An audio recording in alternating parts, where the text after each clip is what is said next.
Mga kabarangay, kininausab ang inyong Papa Cholo para sa laing sugilanon sa kinabuhi, gugma ug paglaom. Kini ang Barangay Love Stories din ang matag storya usa ka kahayag sa atong mga kasing-kasing. Dali, maminaw ta.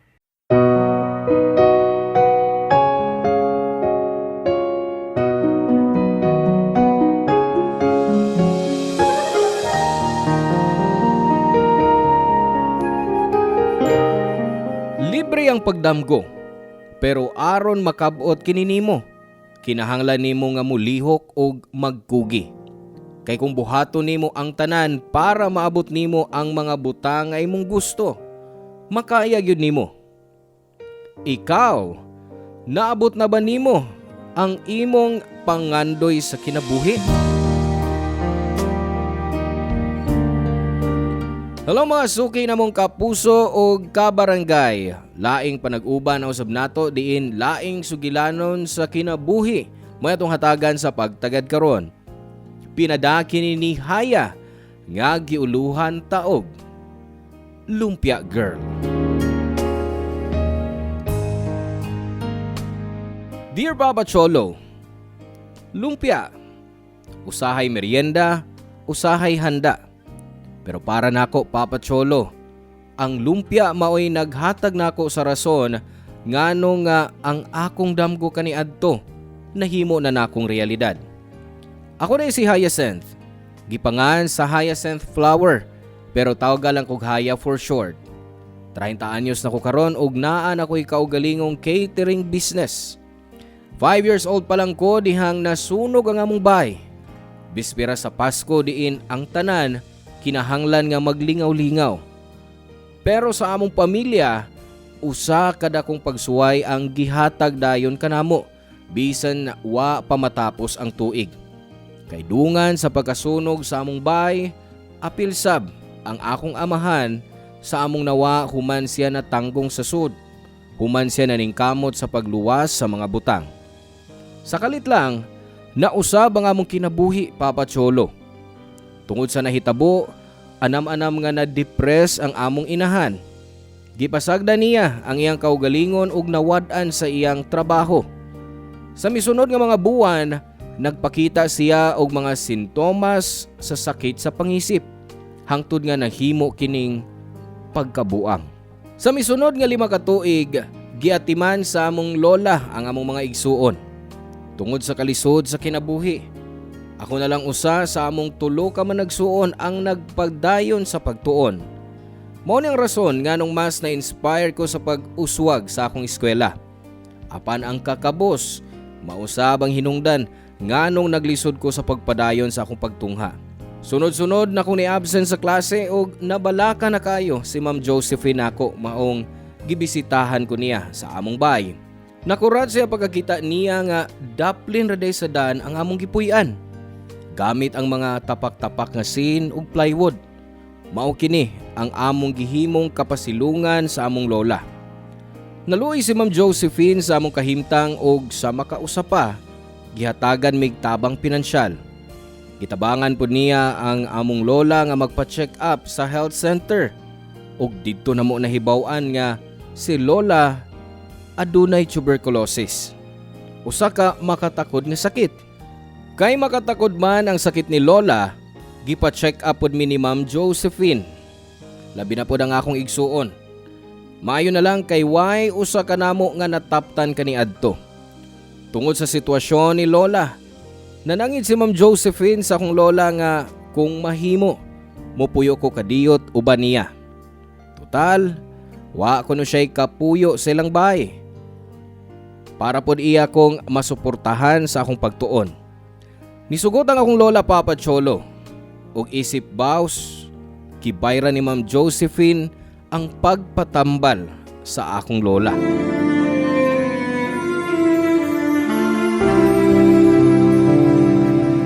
Nindot imong bahay, Ma'am Josephine. Nag-inusara ka dinhi? Oh, makaguo lagi. Kay wa man ko'y kaupan. Nga naman, wa ka pa'y mga anak? Na ako'y duha ka anak. Pero wa sila dinhi sa Pilipinas. Ang usa na trabaho sa barko. Ang kamagwangan naa sa Canada. Salamat kaayo, Ma'am Josephine, ha, sa imong pagtabang namo. Kundi patungod nimo, tingali, mihunong nako sa pagtuon. Kana mo'y dili nimo angeng buhaton. Bawo ka, ang edukasyon mao ang yawi sa pag-asinso. Tinuod? Oo, kay ang edukasyon maong bahandi nga atong makuha nga dili gyud makawat sa uban. Busa dili gyud ka angay mohunong sa pag-eskwela. Ngano man lagi si Lola. Edukada man, pero pobre man gihapon. Dili nako matubag. Kay lain-lain manggutag kaagi og choices sa kinabuhi. Nakaingon ko nga ang edukasyon mo ay yawi, kay ang edukasyon man mo ay naghawas nako gikan sa kakabos. Naglisod po di ay ka kani adto? Sama ra ko nimo. Kay bawo ba ka, sa bata pa ko, namaligya po kog sampagita. Nagpuyo sab ko sa karsada. Mao nga nakarelate ko sa imong sitwasyon. Kay nakita na kong akong kaugalingon diha nimo. Kung unsay imong naagian karon, naagian po na nako. Kay bawo ko sa feelings nga may eskwela ko nga way sod ang akong tiyan. Giunsa nimo pagpadayon sa pag-eskwela? Doon ay nagsagop na ako. Si Lola Lorna. Tiguang na siya, nga ganahan siya nga maninda og merienda. Iya kong gipapuyo sa ila. In exchange, nga ako siyang tabangan sa pagbaligya si Angeloto. Kay di naman siya makalakaw. Tinuod? Unsa man ang mga pagkaon nga imong gipalikya? Daghan. Noodles, kakanin, lumpia, saging. Basta, kada adlaw, lain-laing pagkaon para dili masumhan ang iyang mga customers. Ang bestseller ni Adto mao ang lumpia. Lahi ang resipe ni Lola Lorna. Gisagol niya ang mga sekreto nga sangkap. Moto yang gitudlo nako. Unsa ang sikreto nga sangkap ni Lola Lorna?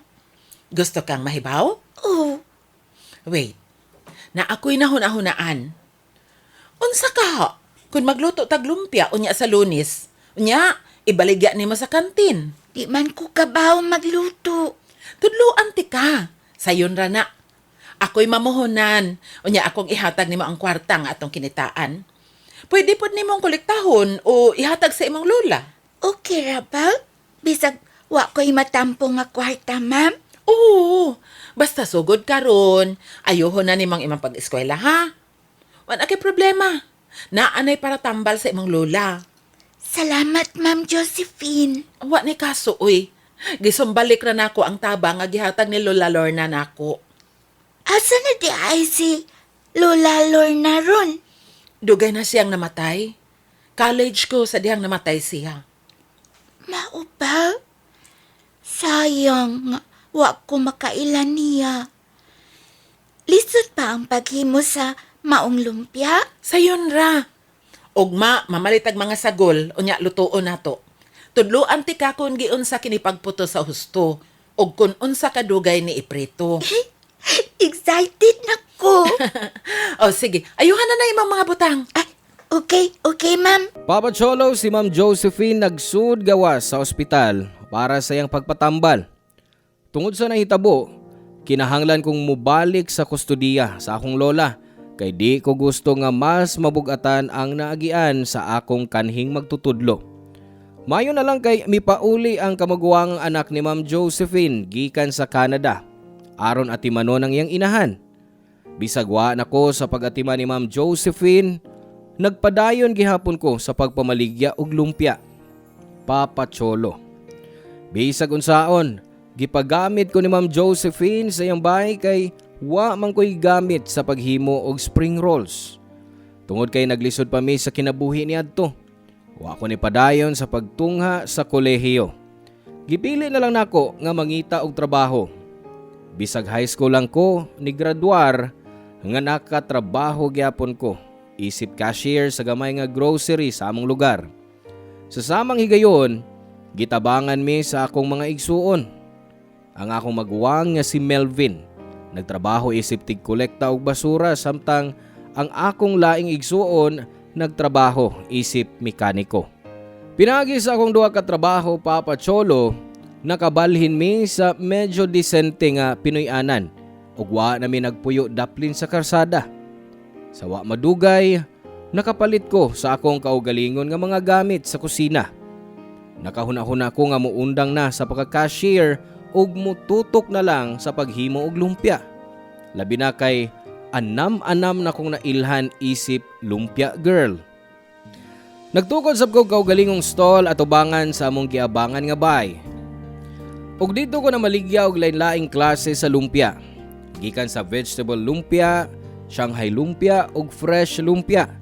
Tanan nga mga blessings nga among nadawat ato nga time, utang nako ni Ma'am Josephine tungod sa iyang concern nako.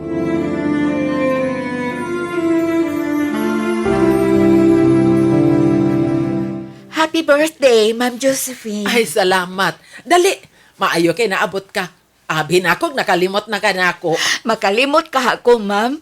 Dako baya kaayo ang imong bahin sa akong kinabuhi. Uy, di ba ni makauban ang imong mga igsuon? Wa sila pa mangapot. Napa sila'y trabaho. Si Lola sa laing bahin. Niingon nga, magpadala lang ko nun siya take home. Oo, uy. Pero kaon una, daghan ang giluto sa akong anak. Usa ni ka double celebration. Birthday na ako, ug murag selebrasyon sa malampuso na kong operasyon. Aha. Nagdapot kog lumpia. I know, dugay na kang wa makatilaw ani. Mauni ang resipe ni Lola Lorna? Oo. Authentic recipe. Wa ko'y giusab. Ay, salamat, Haya. Ay, kumusta ka naman, ma'am? Nagpaayo pa. Labas pang mga samad. Pero, wa ka na cancer? Wa na, kaluoy sa Diyos. Cancer-free na ko. Maayo gyud ang Ginoo. Manghinaot ko nga magpadayon ang imong pagkaayo, ma'am. Ikaw, kumusta naman ka? Hangtod karon, nagpadagi hapon kog lumpia sa eskwelahan para mamalikya. Maayo. Kay may nalang sab, may makapadayon sa resipe ni Lola Lorna. Ayaw ka pala ka, ma'am. Ampingan ko o gamiton kini recipe nga imong gibili nako sa maayong paagi. Ganahan kay sila sa mga spring rolls nga akong gibaligya. Kay lahi ra gyud ko no itandi sa mga typical nga spring rolls. Murag sa high-end nga restaurant ko no. Kanang lumpia, mao na nakalingkawas na ako sa kakabos. Maong gamitan na para ayuhon sab ang kinabuhi sa imong mga igsuon. Oh, ma'am. Maugid na akong gibuhat karon. Di na ako igsapayan kung unsa kakapoy kada adlaw. Labi na kung makita nako nga dako ang pag-uswag nga nahimo sa among kinabuhi. Layo sa kinabuhi nga akong gusto pero layo na sa daang kinabuhi. Ug kining tanan tungod nimo, Ma'am Josephine. Nalipay ko nga nakitang maayo ka na. Pero di lang ta magdali. Ang ginagmay nga mga pagbag-o, mahinungdanon kaayo na. Tungod kay nagpasabot ni nga nagpadung ka na sa kinabuhi nga mao'y gusto mo. Busa, kinahanglang magpadayon. Sakto ka, ma'am. Pero, ambot lang. Murag, di natingali ko makakita nimo nga madato. Ngano man? Kuan, mao'y gusto sa akong anak nga dadon ko sa Canada. Tinuod? Kanus amo manglarga? Wa pa'y date. Pero gusto sa akong anak, nga kuyugon ko niya inigbalik niya. Gihuman niya ang akong mga papeles karon.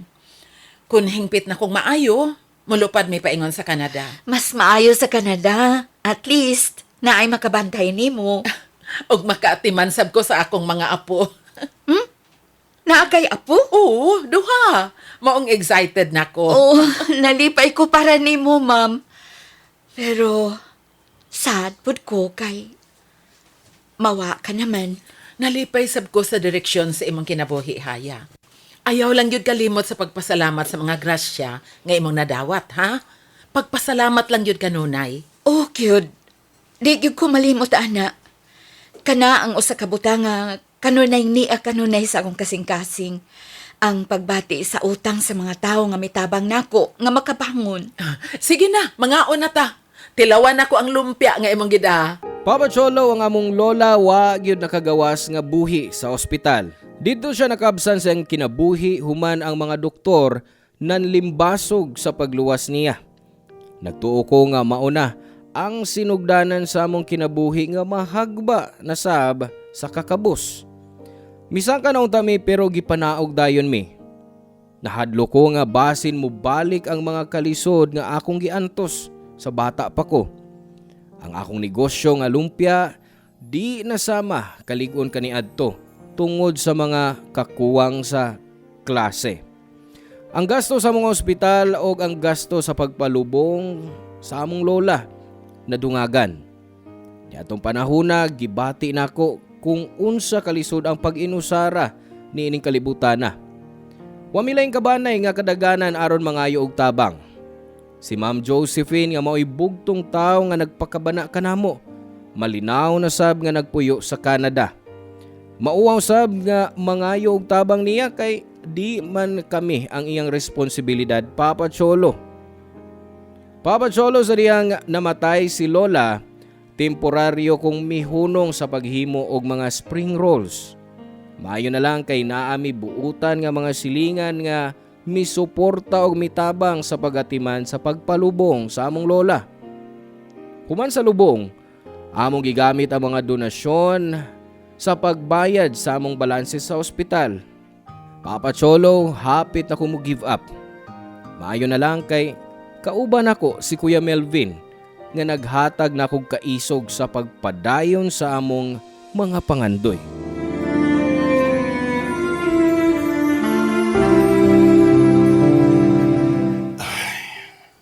Karon pa na ako mabati ang kakapoy sa lawas. Daghanang nahitabo ron, uy. Wa ko magdahom nga daghan ang muhatod ni Lola. Daghan pa kay amiga si Lola, no? Pagbalin pa nato din, first day pa lang. Nagkaila na siya sa tanan nato mga silingan. Siguro, kinahanglan gyud nang mupahuway si Lola. Tiguan na pasab siya. Nasinati niya ang pag-antos tiyang buhi pa siya. At least karon, kabawta nga malipayo na siya. Di na siya mag-antos. Wala na siya problema sa langit. Maunay rason nga nung gusto na ko nga mas taas paunta ang iyang kinabuhi, kuya. Gusto na kong ihatag niya ang kinabuhi nga angay niya. Pero, wala siya makahuwat ni Anang Adlawa. Mao nga, ayuhon na to ang atong kinabuhi. Ipadayon na to ang atong nasugdan. Tingali, malipay si Lola kung asa man siya karon. Kung makita niya nga hapsay na ang atong kinabuhi. Unsaon man nato, ani, kuya, napuno man ta sa utang. Wa pa nato mabayri ang atong utang sa ospital. Gibaligya na nako ang pipila sa akong mga butang pero di gihapon mapaiko. Wala ko kay baho, asa may itag kwarta. Ay, kabala ka sa ospital, uy. Nabayaran na nako na. Ha? Di makanang kitag ikabayan. Gitipigan ako ang mga donasyon nga ato nadawat. Dagusap og natabang ang kwarta nga ilang gihatag para kang Lola. Maayo hinuon, kuya. Hapit na gyud ko mo give up. Minang akong utok sa paguna-una. Unsaon nato pag-overcome sa ato mga problema. Nakalimot ka sa imong gisulti nako kaniadto Nga unsa? nga matag problema. Kinalang isipon nimo nga math problem. Lisod tubagon sa sugod pero kung magtuon ka o magkat-on, may bawaan nimo ang solusyon. Gitudlo ka na sa imong math teacher, dili ba? Masulbad pa ka nato ni, kuya. Nabagoy problemang dili masulbad o dili na to makaya. Sukad sa pagkabata, gisakit kita sa kalibutan. Karon pa hinong tamuhunong. Dili. Why mo give up? Para nila ni mama, ni papa, ug ni lola. Mupadayon gyud ta. Para nimo ug sa ato mga igsuon. Magpadayon ta. O, kuya. Magsugod ta pag-usap. Mao gini angay. Niya. O, sa usa ka libo? Mao na lang ni akong kwarta. Gamitan na. Pagsugod pag-usab sa iyong negosyo. Pagbaligya og lumpia sa makaniadto. Naibaw ko nga back to zero ta pero at least kay baw ta sa formula, dili ba? Salamat, kuya. Ayaw ka bala ka. Padakon ko ni, patubuon. Misali ko nimo. Ugma, mamaligya na sab kog lumpia. Dugay na ko natanggong sa pagbuhat ni ini. Sigurado ko, gimingaw na ang ako mga customers sa akong lumpia. Ma'am, anilan na ako gipahimutang uban nimo mga gamit ha. Yes, diha lang day. Ako na'y bahala nga mo arrange ana. Naapang uban sa gawas, ma'am. Ipahinahinaya na ako paalsa nilang chofilo. O sige, salamat. Padayon lang mo. Nindot nga lugar imong gipili, da? Okay ra? Dool sa eskwelahan. Dool usab sa mga opisina. Sigurado kong ang mga tao dinhi anhi gyud mamalit nato. Anya, kanus pa ka moabli? Sa sunod buwan, daghan pa kog dapat ayohon ining dapita. Wa pa ko ka-decide unsay color nga ipintal ining gamiton. So may imong nauna sa disenyo ning imong restaurant. Ganahan ko nga minimalist lang. Mahimo kang mag-standby, magkita-kita sa mga higala o sa samang higayon. Makakaon ang mga tao. Nagplano sab ko nga dugangan ang menu sa pamahaw, paniudto o panihapon. Labi na ang akong best seller nga lumpia. Abi pa na ako biyaanan nimang paghimog lumpia. Di ba? Dito nagsugod ang tanan sa lumpia? Maugyod. Oh, kumusta naman sa bay? Andam na ba ang atong mga butang? Oo, andam na. Nagbuhat lang ko sa sakyanan nga akong gihaman para mabalinan na to ang atong mga gamit. Kisabay magtuong nga makaabot sa taan niya kahimtang sa kinabuhi ron ko yan, no? Dugay na kumisalig nimo uy. Ug nahibaw ko nga mahimo nimo nga matuman ang imong mga damgo. Sayang, wa na sila si mama o papa o si lola para makakita sa ato mga nahimo.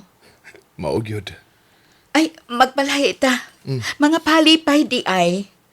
Nakig-istorya ko ni Geneva gahapon. Nag-propose naman na ko no kaniya.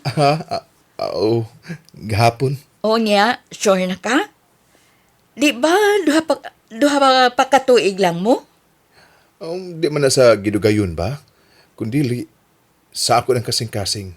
Tungod kay sigurado na ko. Asus! Ikaw? Wa pa ba kay plano nga maka-love life ka? Na, wa pa ko'y panahon, anak ko, yawi.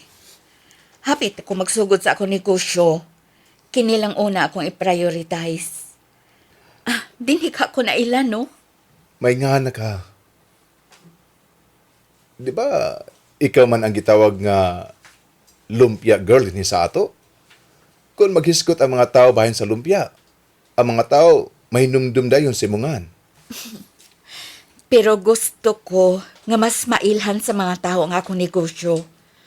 Siyempre, di lang lumpia ang akong tinda. Daghan pa. Gawas pa, pila na katuig ang atong gikugihan no? Mao nga, angay na tong i-maintain. Daghan pa kong mga tumong sa kinabuhi, kuya. Nga kinahanglan yun akong makabuot. Pero ayaw kalimti ang imong kaugalingon, ha? Oo, uy. Mabalansin ako ang akong mga panginahanglan o ang akong mga prioridad. Ayun na. Sige, mabalik ko sa bahay. Okay, sige. Pahibaw lang ko kung doon na kay gikinahanglan, ha? Sunod lang unya. Mangandam ko para magsilibrar ta sa atong bag-ong bahay. Sige. Musunod ko karong hapon.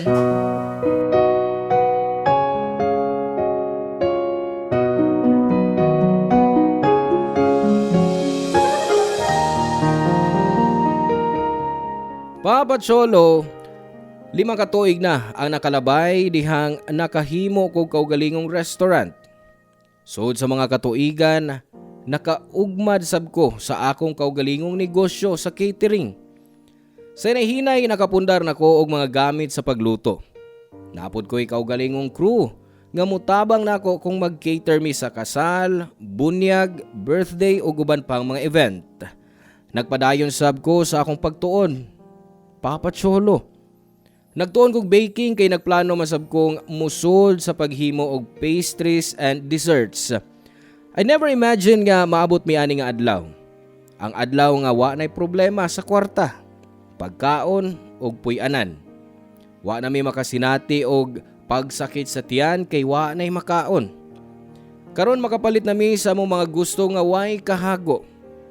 Mayong among bay o malipayon kaming nagtuman sa mga pangandoy sa among mga igsuon. Kining tanan Papa Cholo, tungod sa mga tao nga mitabang og misalig namo. Busa gusto na kong gamiton kini nga higayon sa pagpasalamat sa mga tao nga nahimong bahin sa kalampusan nga akong naangkon karon. Una sa tanan, si Ma'am Josephine nga nakakita sa akong talento. Si Kuya Melvin nga nisalig nako ug sa among lola nga wa gyud mi biyae taliwa sa kawadon. Labaw sa tanan, mapasalamaton sab ko sa Ginoo kay gihatagan ko niyag kusog ug determinasyon nga mubangon pag-usab. Salamat kay Papa Cholo sa pagpaambit sa akong storya. Hinaot nga daghang tao ang ma-inspire sa akong storya sa kinabuhi. Ang inyong forever, kapuso o kabarangay, Haya. Salamat kabarangay sa inyong pagpaminaw sa Barangay Love Stories. Hinaot nga nakahatag kini ninyo og pagtulunan og inspirasyon ang matag istorya nga atong i-share diha kaninyo. Hangtod sa sunod higayon kabarangay, ug salamat.